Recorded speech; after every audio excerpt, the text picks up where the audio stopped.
성도 여러분, 밤새 안녕히 주무셨습니까? 또 하나의 예배자로 나가겠습니다. 499장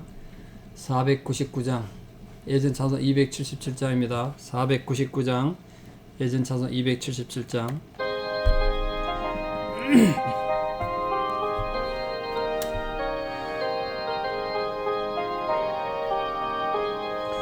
허감에 사는 백성들을 보라. 수많은 심령 멸망하겠네.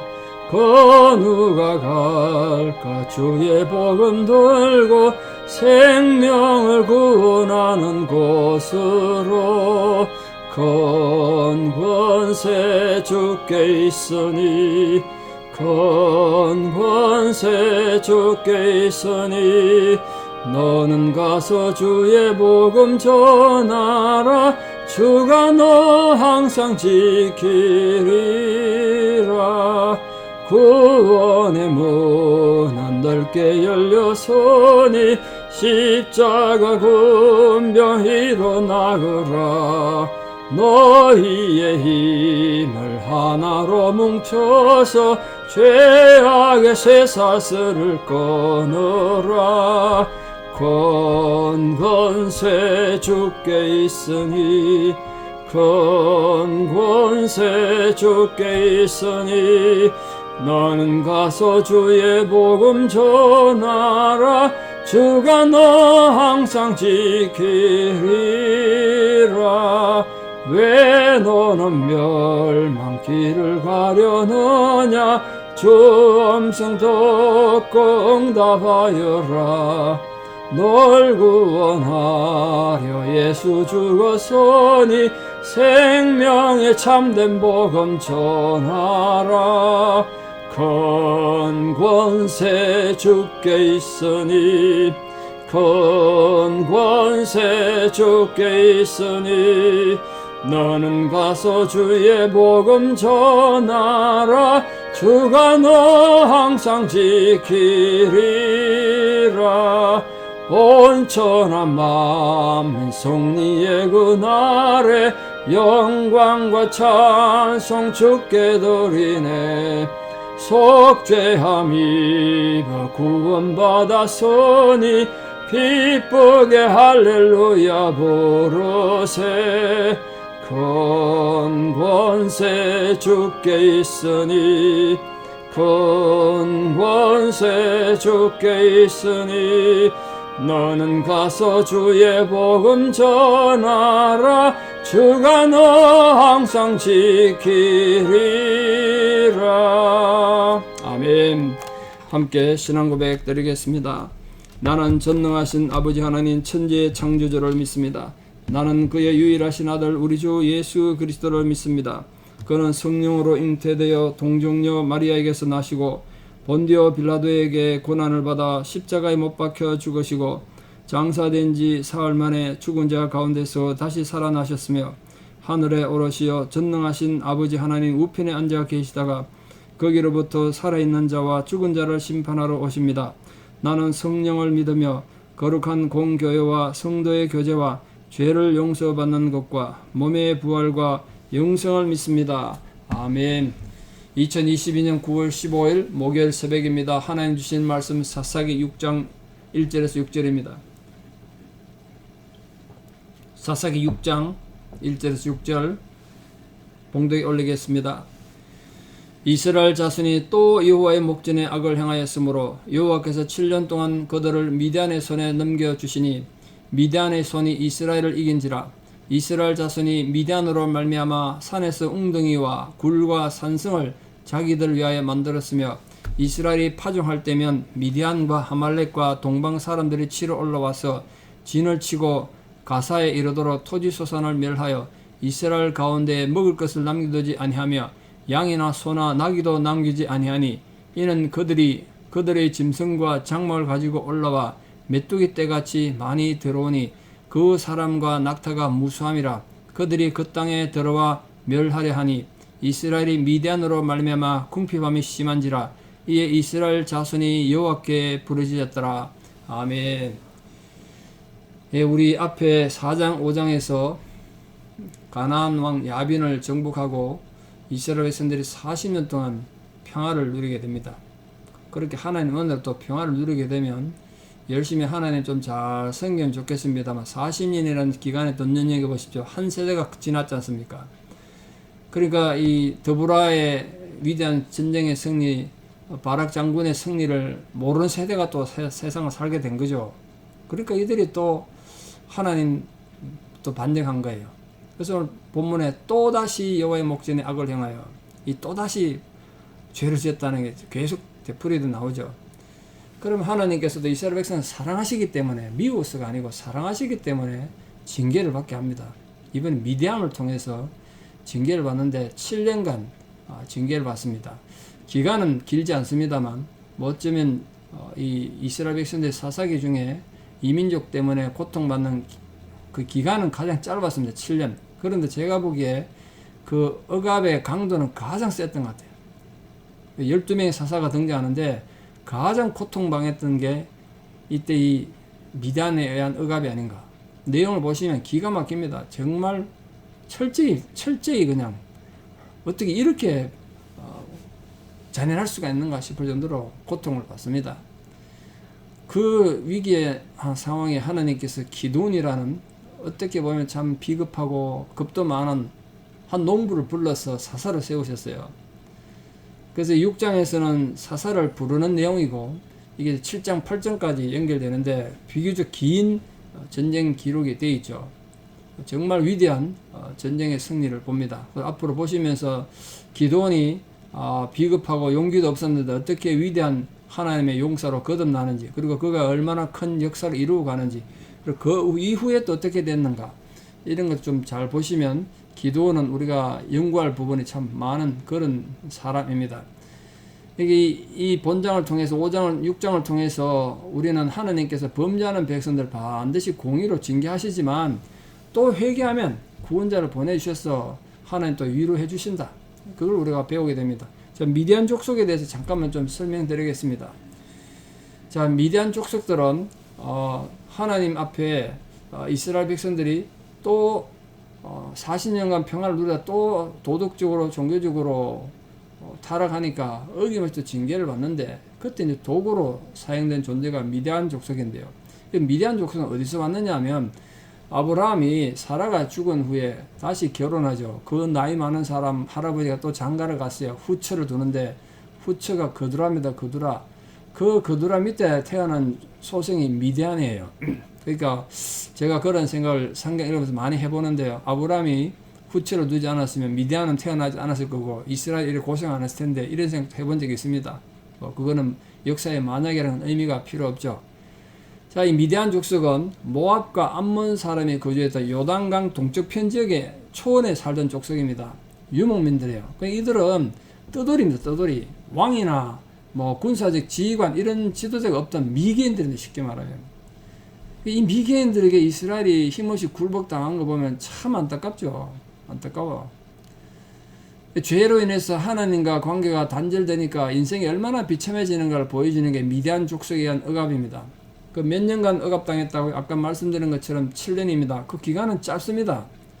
그러나 그 내용이 얼마나 심했는지 이전에도 볼 수 없고 이후에도 볼 수 없는 비참함이 기록되어 있는데요.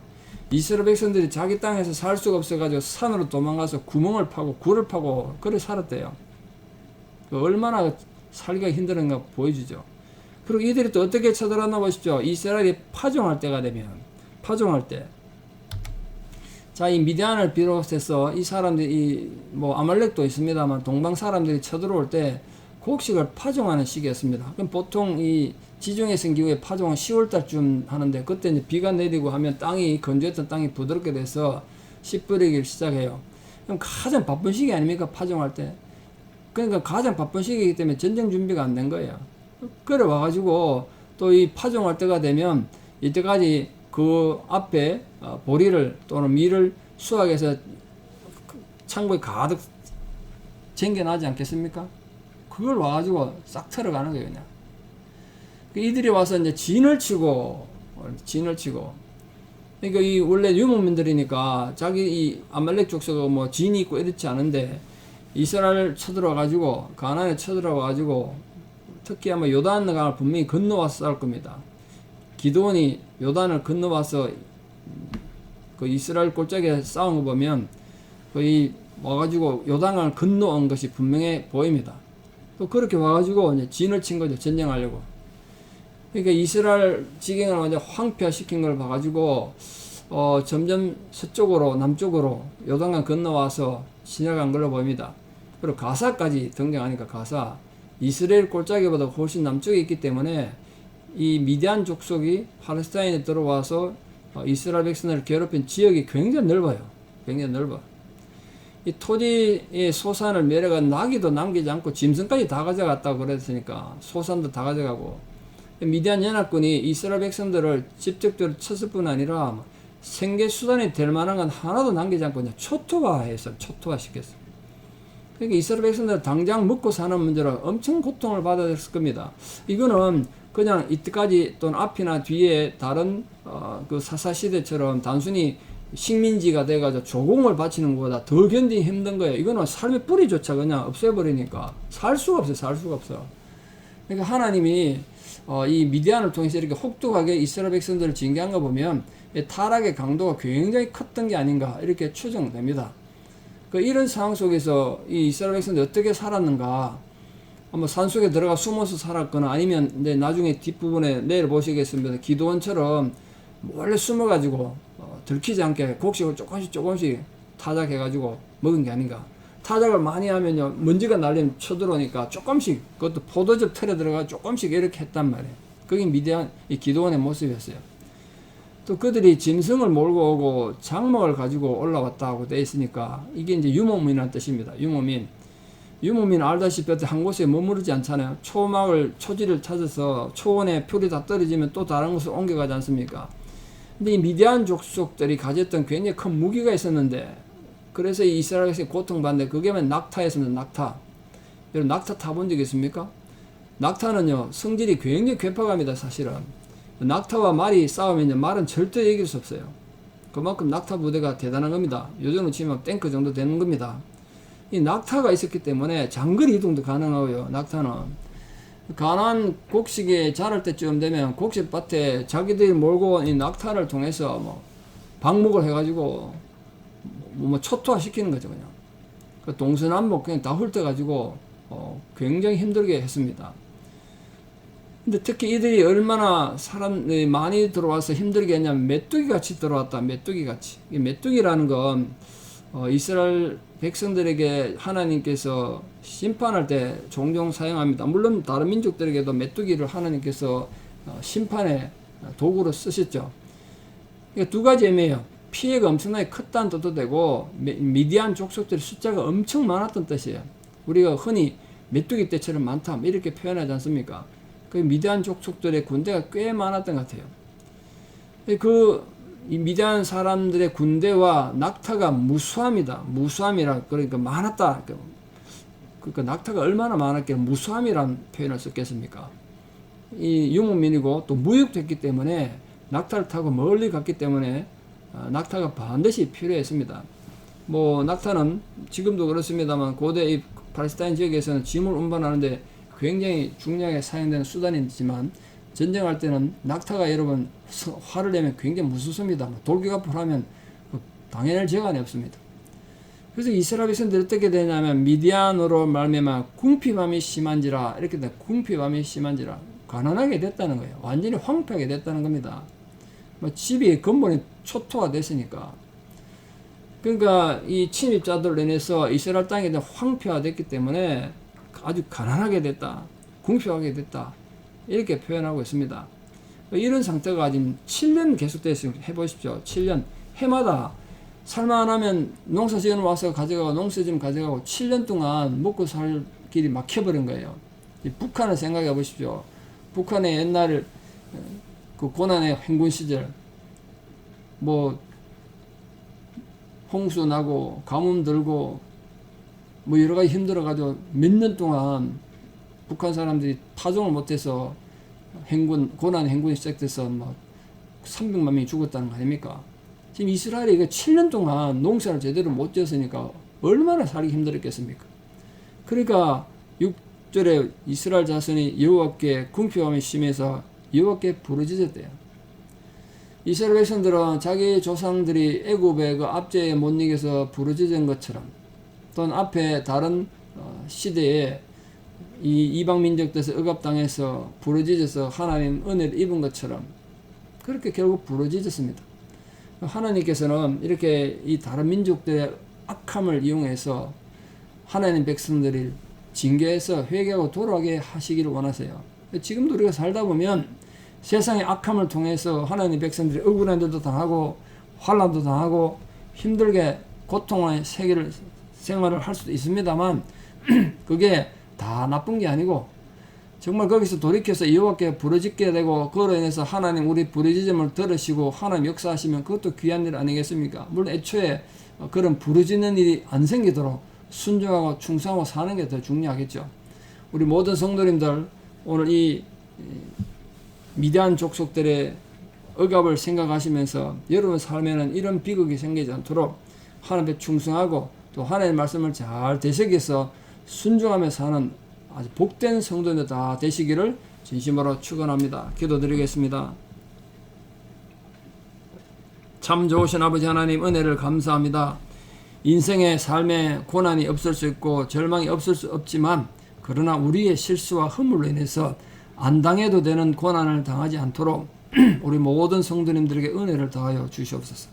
우리가 하나님 앞에 순종하고 하나님의 말씀을 잘 지킴으로써 주의 기쁨이 되는 자녀들 되기 원합니다.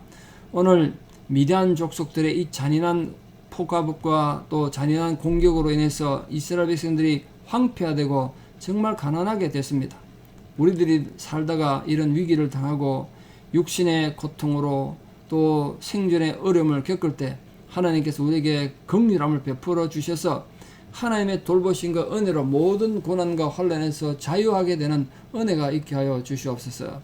지금 우리 성도님들이 혹시나 마주치고 있는 육신의 질병으로 인한 장벽, 또 여러가지 경제적으로 인한 장벽, 또 인간에 의한 인의 장벽, 그 모든 장벽과 환난에서 부르짖어 기도함으로 하나님의 도우심으로 위대한 승리를 맛보는 놀란 감격이 있게 하여 주시옵소서. 모든 성도의 형편과 처지에 주의 동일한 위로와 사랑이 구체적으로 부어지기를 간절히 소망합니다. 이제는 우리 주 예수 그리스도의 은혜와 하나님 아버지의 만극하신 사랑과 성령님의 위로 교통 역사하심이 오늘 주의 사랑을 사모하는 모든 성도들의 신앙의 고백 위에 또 우리 사랑하는 자녀들 삶 위에 이제부터 영원토록 함께 하시옵기를 간절히 축원합니다. 아멘. 여러분 날씨도 더운데 믿음으로 승리하시고 내일 또 뵙겠습니다. 감사합니다.